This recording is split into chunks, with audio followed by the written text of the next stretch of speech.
Welcome to the Brew Is Back, uncut and uncensored. I am your host, Erickka Jones, and welcome to episode 2. We back here. We are back at it for the second time. As usual, I am so excited to be here and so excited to get into this topic. Angry Black Woman. We've all heard the term. We've all, more than likely, encountered her. Hell, she is us. If you are a Black woman, to be a Black woman is to have been angry at some point in your life. What is that James Baldwin quote? To be a Negro in this country and to be relatively conscious is to be in a state of rage. Almost all of the time. So, angry Black woman. The reason I wanted to talk about this topic was because the angry Black woman is so heavily misunderstood. What brought this about was this whole topic of discussion was because I was having a conversation with my 15-year-old and she pulled it on me. You just an angry Black woman. I'm one of the most zen people I know, right? But then I thought about it. Look, or am I?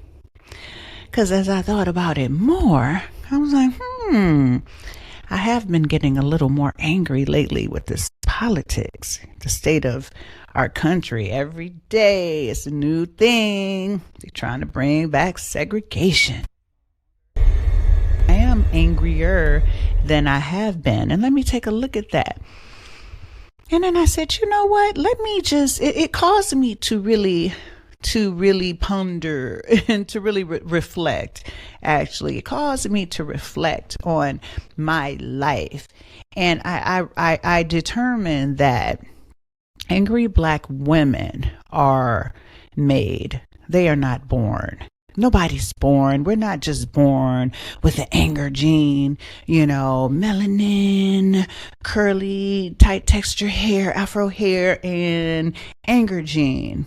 Okay. And we're going to send these babies, these baby girls, these brown baby girls out into the world. No, it doesn't work like that. We are made, not born. The angry Black woman is a product of the society, the community that she was brought up in. Myself, for instance, I got a few reasons for being angry. A couple that I'll share. Starting with 4th grade, when I had to be about 10 years old, growing up in Toledo, Ohio, South Side. We had just moved from the Black neighborhood to the white neighborhood, but not like we went from poor Black to rich. No, we went from poor Black to poor white. So that's where I grew up. And as my brother, who is just 10 months older than me, we are just walking to school, right?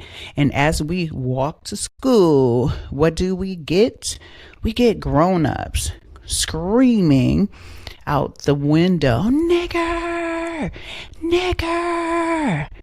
And the first time it happened, I was like, oh my God, who are they talking to? Not what do we do? It kind of threw me off. It scared me. I mean, we came from the Black side of town, so ain't nobody screaming, hurling racial obscenities towards me and my brother. I was just completely like, what the F is going on in this reality?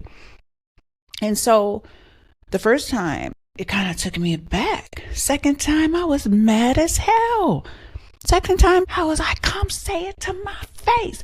Come back here. To grown-ups. What kind of bankrupt of all humanity do you have to be? Like, how horrible a human do you have to be where you're grown and you're screaming, you're bullying? Your goal is to make some little Black kids feel fearful, unwanted, ashamed, Yes, afraid.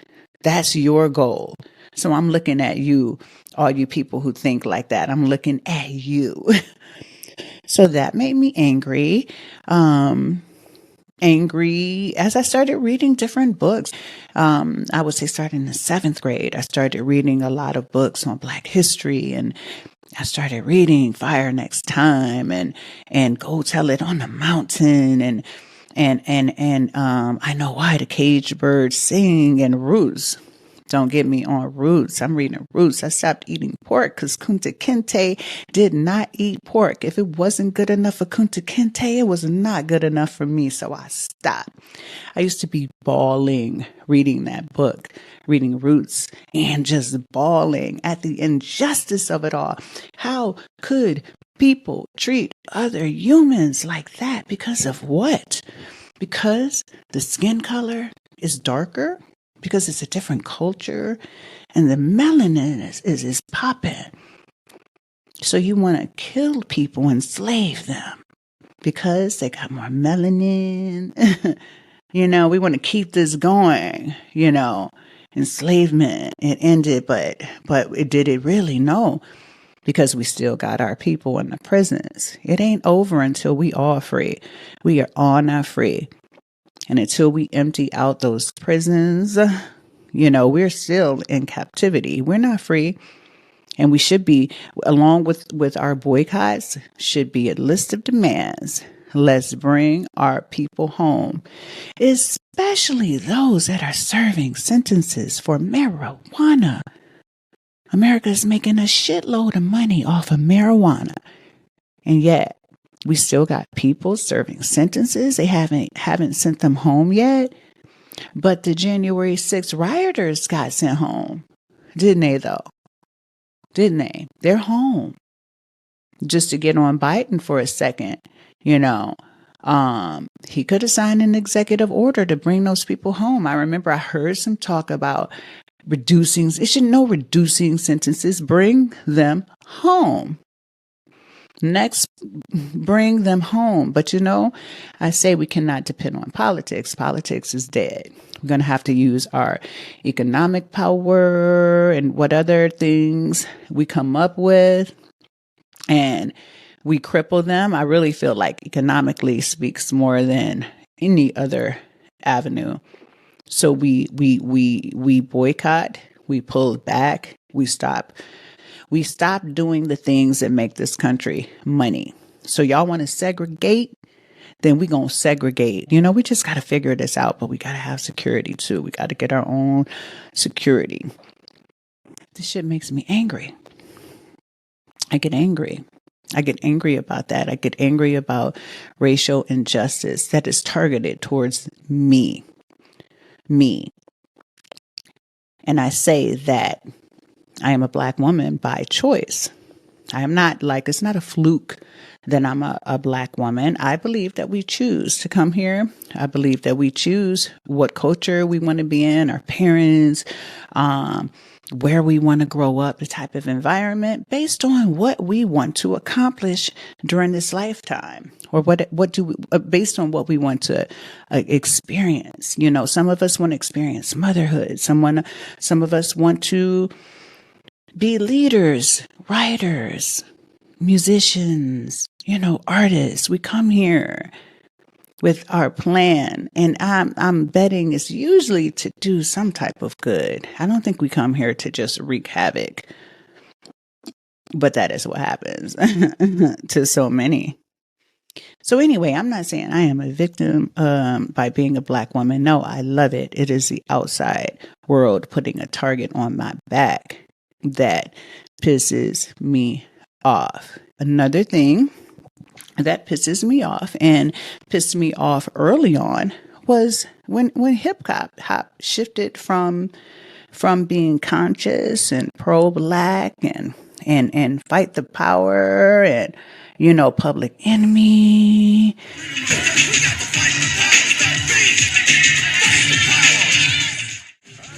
BDP, Bookie Down Productions, X Clan. It went from being pro-Black to anti-women. And I am old enough to have seen the before and after. And I tell you, as a conscious young girl, because I've always been conscious and aware, that's just a fact, okay? I saw it go from something very positive to something negative towards me. And I took that shit personally, because when they started calling us bitches and whores, I got angry. I got mad as a fuck. I was like, how dare you, black men? How dare you? How dare you talk about us like that? And it's been years and years and years. And I turned my back on hip hop. I only listened and partook of the hip hop that was not misogynist. And it's hard because I also still did like Biggie, but there's things that I didn't like that Biggie said. And I wished that he didn't say it, but I did not purchase it. And the majority of it, the first hip hop I ever bought was a Wyclef Jean album. And I actually bought that, but I didn't buy hip hop. And I definitely wasn't sitting around listening to the hip hop that called us bitch and whore, because I knew better. And it pissed me off though to see it take over. I literally saw it happening as if it was a plague, like those zombie things that take over one person and the other, and you're like, nah, you too. And you hear them saying, bitch, this, bitch, ain't none but a bitch. It's bitch, bitch, bitch. And that bitch was me. And if that don't piss you off as a human being, then something is wrong with you. But I also know that it was also the powers that be, that at these white record companies that promoted, the artists that put black women down, because to be a black woman in America is to have a target on your back. The culture, white supremacy, is not interested in black women as being held up in the light with all our beauty and all our excellence and our leadership and our soul and our nurturing and our love for humanity. No, they're not interested in promoting that. They're interested in tearing us down. So therefore, hip hop, the artists that really got to the forefront of the culture, are the ones, if you notice, that put us down the most, that keep us down here. But again, I say to women, I say to black women, I say to conscious people, stop buying it. Stop buying into it. Stop buying and promoting music that puts us black women down. Reasons, we all got our reasons for being angry, right? But I'm still going to go through a couple more, because angry black women are not born, we're made. So another thing that made me so angry was when I became a model. I am modeling and I'm excited. Oh my God. I'm moving to New York. I'm living my dream. I always wanted to be the next Naomi Campbell. And like when I would see Naomi Campbell in a magazine, I just felt like, oh shit, if she can do it, I can too. So her and the other Karen Alexanders, there was a girl, Kirsty Bowser back then, Gail O'Neill, who passed, rest in peace. These are the people that I was seeing in magazines that made it to me in Toledo. And I just felt like, oh my God, I want my shot. So I'm excited. I get to New York, get an agency. That's awesome. I really want to go to Europe. Went to Europe. And what did I hear over and over again? Oh no, we have one black girl. We have one.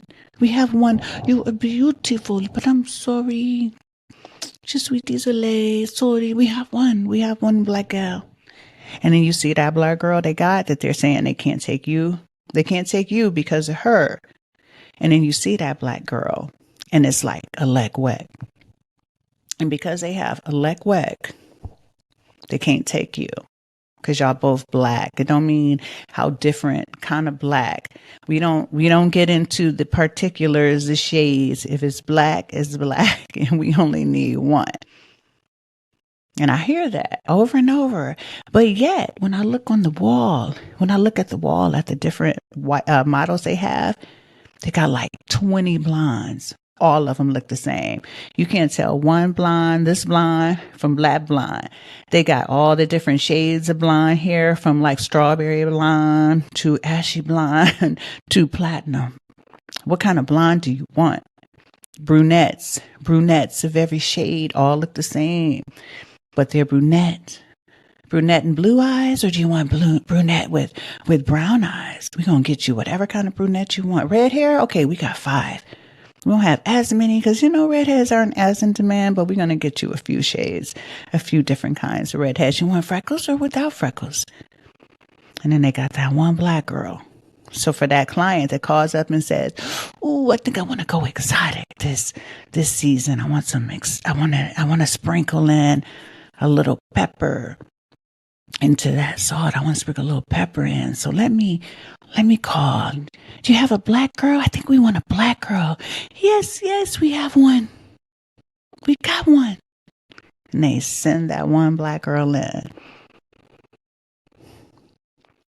So I heard that over and over and over and over and over. And it made me mad. It pissed me the F off, man. It made me angry because it shouldn't be that way. But let me tell you this. My agency, Beth Ann, Hardison, all those black girls that those agencies turned away because they already had one, Beth Ann was like, you know what? You come over here to my agency and we're going to get that money. And that's exactly what happened with so many of us because she had all the black girls, all of us. There was a room for us because she appreciated and she understood and knew black beauty. And that was her business, promoting it and getting that money. And she fought hard for us. Yes, she did. And now they're trying to roll back all the work she did because this country is now saying, oh, that DEI stuff, that diversity, equity, inclusion. Ooh, we don't want no more of it. And if that don't make you angry, maybe you're not human. So just to go back to the original being called Angry Black Woman by my daughter, I kind of realized, yeah, you know what? I am a little more angry now. And I've been angry since I was a little girl. I've been angry for a while now. So it's probably something that is never too far away. Never too far away. And when you poke the bear, she comes out. Whoa, comes out. But am I the only one? Maybe it's just me. Or is it just me? Is it just me? And that's what I had to ask myself too. Am I the only one that's getting a little heated in my chest? So I said, you know what? Let me call the original Angry Black Woman. Y'all met my mom last on the first episode. Y'all met my mom. She's back by popular demand. Because you used to call me Angry Black Woman all the time.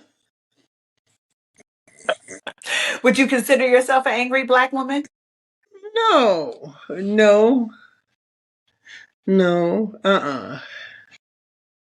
Just irritable. Just irritable. Yeah, irritable. You can irritate me real quick. Irritable black woman. I like that. Yeah, irritable black woman. That's me. I'm glad that it's possible to go from angry to irritable. To just, I'm just a little irritated. Like a little itch that keeps coming back. And you're like, ooh. Stop. Oh. Just want to, like, you just feel irritated. Is it better than angry? Hey, we don't judge. I also asked Nita, my BFF. Have you ever been called an angry black woman, or would you consider yourself an angry black woman? I was at the doctor last week and I told her, I said, I think I'm becoming an angry black woman. And I was joking, but I was lightweight serious. And I think it's a thing. I don't know if it's necessarily angry black woman, but I think that happens when life throws things at you that are pretty much out of your control, or you get in a situation where you have to do something, and it may be something that you necessarily don't want to do, you know, Mm-hmm. but you have to do it, and so you're doing it, and you're doing it to the best of your ability. But it could be that it's intrusive and invasive on your life, and Yeah. you can get angry about that. And then too, sometimes I think angry black woman, I think people refer to that, or like a woman who is scorned from past lovers and stuff like that. Especially when you are trying to, nurture a relationship, or really have a relationship, or you really want this relationship, or you really love this person, this man, or whatever, and it's not working. You know, he's not cooperating. And some women may have had to deal with that multiple times, and then you become the angry black woman. So I think a lot of it, and with that situation, people say, well, step away or whatever, but a lot of times you want to make it work, and you stay in it, and then you can become angry. And I would imagine if a woman had to experience that multiple times, then yeah, yeah, Got yeah. you. Not speaking from personal experience, huh? No, I'm just pulling some stuff out of a hat. Yeah. She is right. When you go through certain things multiple times and you just kind of feel like, is there anything getting better? Is there anything better out there for me? Or is shit just stay the same? So if you have heartache a few times, a few people then broke your heart, then you kind of get angry. You take that with you. It impacts you. Everything impacts. Y'all also met my girl Brenda, the writer, last week, and she brought up an interesting, interesting situation at work, and one or let me. What do you think about the angry black woman? It's a bunch of BS to censor us and to keep us in our place per se. I've never been called one, but I do code switch. So even when I'm at work, I'm a minority at all places of employment. To be honest, I'm either the only one or one of a few. Like, I can count on my hand how many black people I actually work with, let alone black women. I don't really work with that many black women. I have black women in the industry who are friends, but direct peers at my jobs, no. Add to that, I wear big hoop earrings and I have locks in my hair. So I understand that I have to be politically correct, have to be very careful with how I come across at work, especially in times of conflict or disagreement, which happens with when people are sensitive in this industry. Like you said, people don't like feedback, so they're writers and they're sensitive about their stuff. Other editors have issues as well. You can have other editors with other issues with other editors in your job as well. And I understand how anything I say can and will be used against me, specifically in times of conflict or disagreement. Wow. So yeah, you're very conscious of that. It's so funny because my daughter the other day, she said something like, "Mom, you're just an angry black woman." Oh, I was like, "Hell yeah, I'm angry. I am you mad don't as have to be hell." angry when you are angry, though. That's another thing that I find myself being at work. I actually just had a breakdown at work like I think it was last Thursday, because I was having an issue with a white counterpart who I just feel like has just been, I consider it workplace harassment, just microaggressions and just constantly being shady and underhanded. And because I know that I have to be careful with the way that I come across, because I was so angry and I could not express that anger, the only other thing I could do was cry. So I pulled a Karen on Karen. You And I said was you put a good. Oh wait, oh you did it on the spot. It came out. I pulled a Karen on a Karen, and hey, You pulled a Karen on a Karen. I love that. because we're not allowed to have emotions at work. If I elevate my voice in the slightest, you're sounding a little aggressive. Like, let's calm down, or you So know, let me ask you, just so how did that work out for you when it tears worked out came? well. I was very embarrassed by it. Like, I was talking to my husband. I'm like, I've never cried at work. But once I thought about it, I laughed. I was like, wow, I pulled a Karen on a Karen. Like, because they're so quick to cry. And, you know, they use buzzwords, aggressive, I feel attacked, those types of words. They know what that does to people that look like us. So like I said, I always have to be mindful about how I am at work, even if that the other person is not even doing it. I still have to be mindful of how I can come across to them. You don't want to appear too intimidating. You want to appear assertive and not aggressive. So all of those things are valid. But I do think that it worked out well in my favor because they saw, like, oh, she's serious. Like, There is life after breaking down at work, and they do it all the time. all Damn the it. time. All Let's the show our vulnerable side. Yeah, that was actually something that one of the people on the call said. He's like, I appreciate your vulnerability. I apologize that this is what you've been going through because I've been dealing with this issue since last March. It's almost a year. And Mm. that is something that I expressed to them on the call. And I expressed, I don't feel as if, my complaints or my frustrations or my cries for help have been heard and I'm at my breaking point. And I should not be at my breaking point. Like, we work in entertainment. This should be fun. Like, we're not Yes, curing cancer. yes. This is escapism. Like, why am I crying at work? It's ridiculous.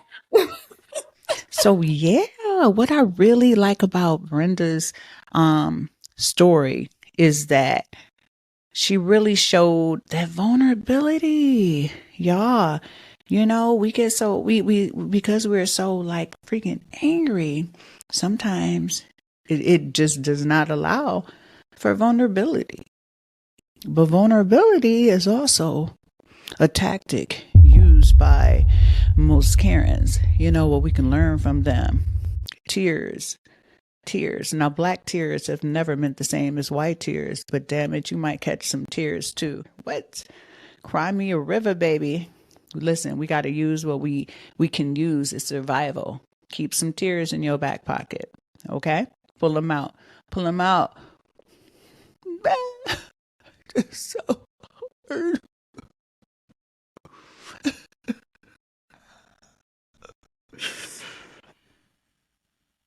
All my life I had to fight. If I had to fight all my life. And one thing that I wanted to do, y'all, is just really like, I found this article done by Harvard Business School. And basically, and I'll put something on the screen, but basically they did a study and they had people watch videos of black women getting angry at work and white people getting angry at work. And each time that they got the results from like 300 people, when the black woman got angry, the people doing the study attributed her anger to the fact that she was black, not what was happening to make her angry, but her anger was internal. It was because she's black that she's angry and expressing that. However, when the whites expressed anger, people looked into, oh, well, what is happening to make this person angry? So, really driving home that black women in the workplace, we're just angry because that's just how we wake up in the morning. Not that something at work could have caused us to be angry. And that's just nuts because it also, the test, is saying that it affects our getting, us getting promoted in leadership positions. That means that our voices are squashed. It means that we're not getting to the opportunity to be our full selves at work because we're being put in a box.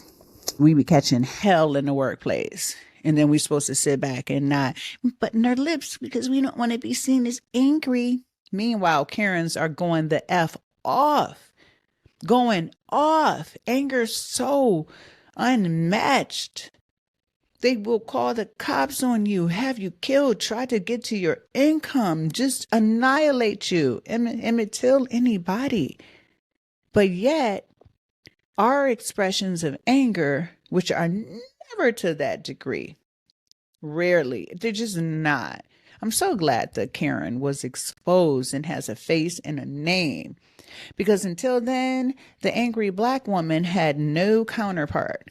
It's just us out in the world, the angriest women on earth. Meanwhile, white women just running free and allowed to just be vulnerable and sweet and worthy of being taken care of, needing to be taken care of. And meanwhile, it's like, Black bitches, get over there and shut up. And then hip hop is like, I'm not a black bitch. Fuck you. Ain't getting shit. You know? And then I just keep saying, and then you wonder why we mad as fuck.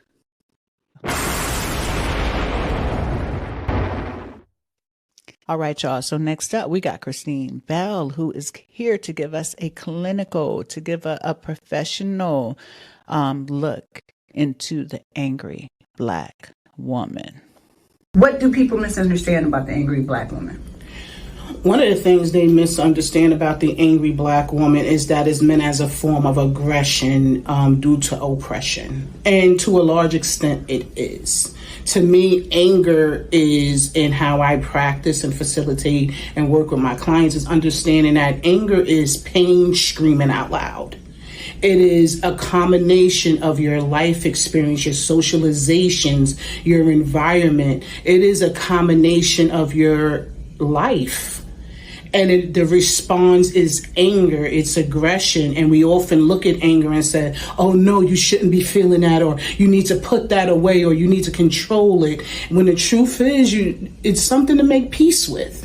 Your anger is something to make peace with. It's a part of you. And it's that part of you that lets you know that you're at your limit, that you have reached a level within your tolerance, within your environment. And I want to be clear on that, within your environment, that you want something done and you are acting out in this way where your voice needs to be heard, because everyone deserves to be heard.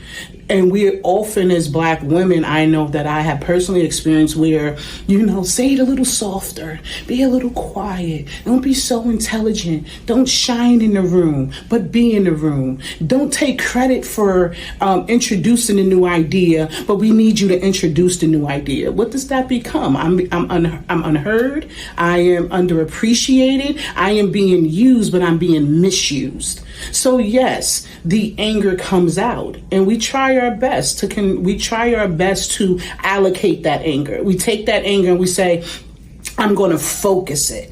And we choose our target and we focus it, and we excel or we implode. An implosion, to me, from my experience, looks like self-hate. We turn that into depression, we turn it inward, and we begin to attack ourselves, because the truth is we have reached the point within our environment, within our class, within our lives where, yes, it's time for you to hear my voice. And if hearing my voice offends you, I cannot take responsibility for that. I love it. So let me ask you this. What is, for the Black woman who recognizes that she is angry or in an angry stage, what is the answer for her? What advice do you give her? Respect herself and live in her truth. I haven't personally experienced a moment where I lived in my truth and my expression was implosive or hurtful.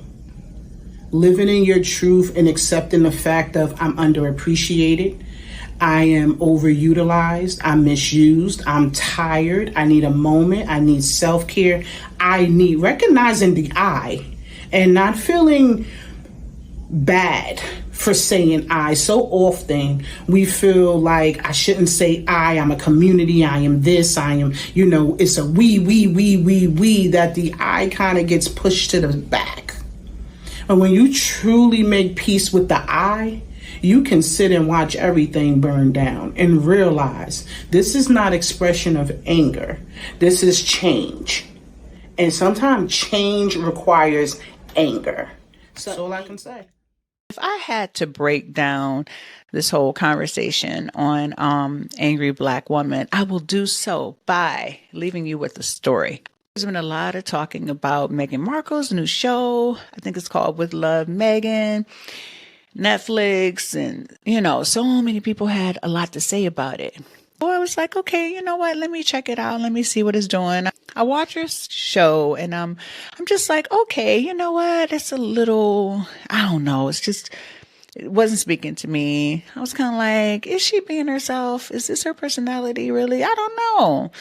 And then I said, all right, you know what is, I just don't think it's my thing. I probably won't come back and watch this again. It just didn't, I just couldn't really relate. Then I started reading all the press and how the Karens was coming out. The Karens, she brought all the Karens to the motherfucking yard. It was like the zombies, like in those movies where those evil flying zombies come screeching out when the prey is there. And don't even get me started on the British Karens. If you think our Karens are bad, they ain't got nothing on those British Karens who don't get no vitamin D. They sitting over there in London. We got at least California. We got sun.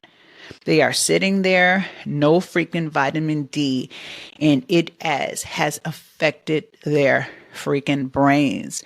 So the shit they were saying about the show. I will not be watching your cooking show. Look like you haven't eaten in 5 years. You guys, the Ozempic has definitely traveled to the brain with this show. This trailer looks like Meghan's had a lobotomy. There is not one thing I envy about this boring, sanitized lifestyle that she is trying to curate. Meghan Markle's showing the exact same qualities of Blake Lively. She's not authentic. She's not genuine. And I just think this show's dumb. Sorry. And I'm allowed to say that. And it's not racist. Please let me advise you. Please, I would do anything to just advise her. Like, it's just you're watching something, you're like, why'd you do that? No. Oh, hi, lovers. It's me, Meg. You're so happy to see me. I'm so happy to see you. I wasn't expecting you guys, even though I'm the one filming. So funny you say that. So the more they talked, the more I said, damn it, I'm going back to watch this show because I will not just let you tear this woman down. Even, it was kind of like Black History Month. I had really kind of gotten like a little bit, and I'm gonna be honest, like kind of over Black History Month, because I was like starting to feel like again anger coming out. F y'all stick all our history in a month. It needs to be in the curriculum. I don't like this designated, moment in the year to get it all out. And yet, when y'all president was trying to take it away, I was like, how dare you? You think you're going to erase our history? Do you really think that? So next thing you know, I was like Black History Month bandit, sharing shit all over the place. The first this to do to that, this inventor, that inventor, send, share. We out here. We ain't going nowhere. That's how I started feeling about Black History Month. So I went back and I watched Meg's show. And damn it, I think I binged the whole season, and I loved it this time.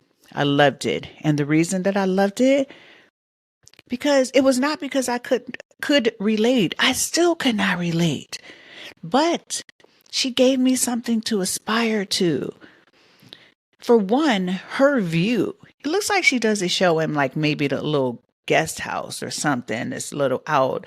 But man, outside, maybe the main house, the view, she sat down, her and one of her guests, and they sat, and you see the stunning view of the mountains, and it is amazing, like nothing you ever seen. And I'm like, damn, she gets to come out here and sit with her coffee or her drink or her food and look at that. Oh my gosh. She goes out into her garden, just takes a little basket from the kitchen. She goes out right out there, and you want carrots, she gets it right out the ground. You want eggs, she goes to the chicken thing and they get warm eggs.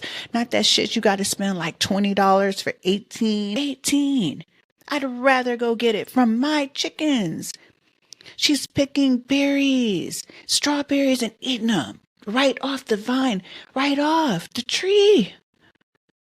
I remember my kids tried to pick a berry off one of the trees in the park. I came over like, ow, get that out of your hand. It'll kill you. It's been sprayed with so much shit. You can't eat a berry off the tree, but you can at her house. At her place, they're eating berries off the freaking tree. And I said, damn it. You know what? I would love to live like that. So when I'm watching that, she opens my eyes to what's possible.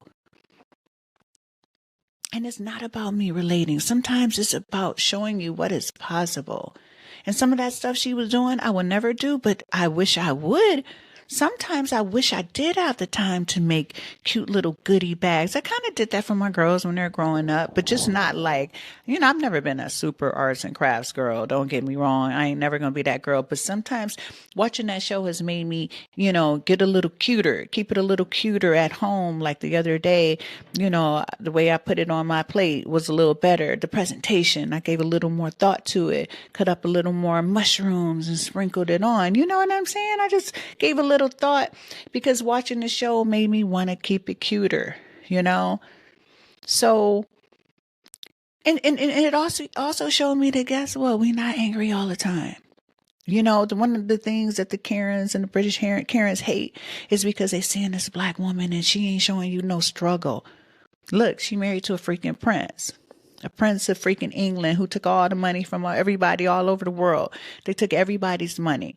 So guess what? She's married to one of them. They got more rich money than anybody.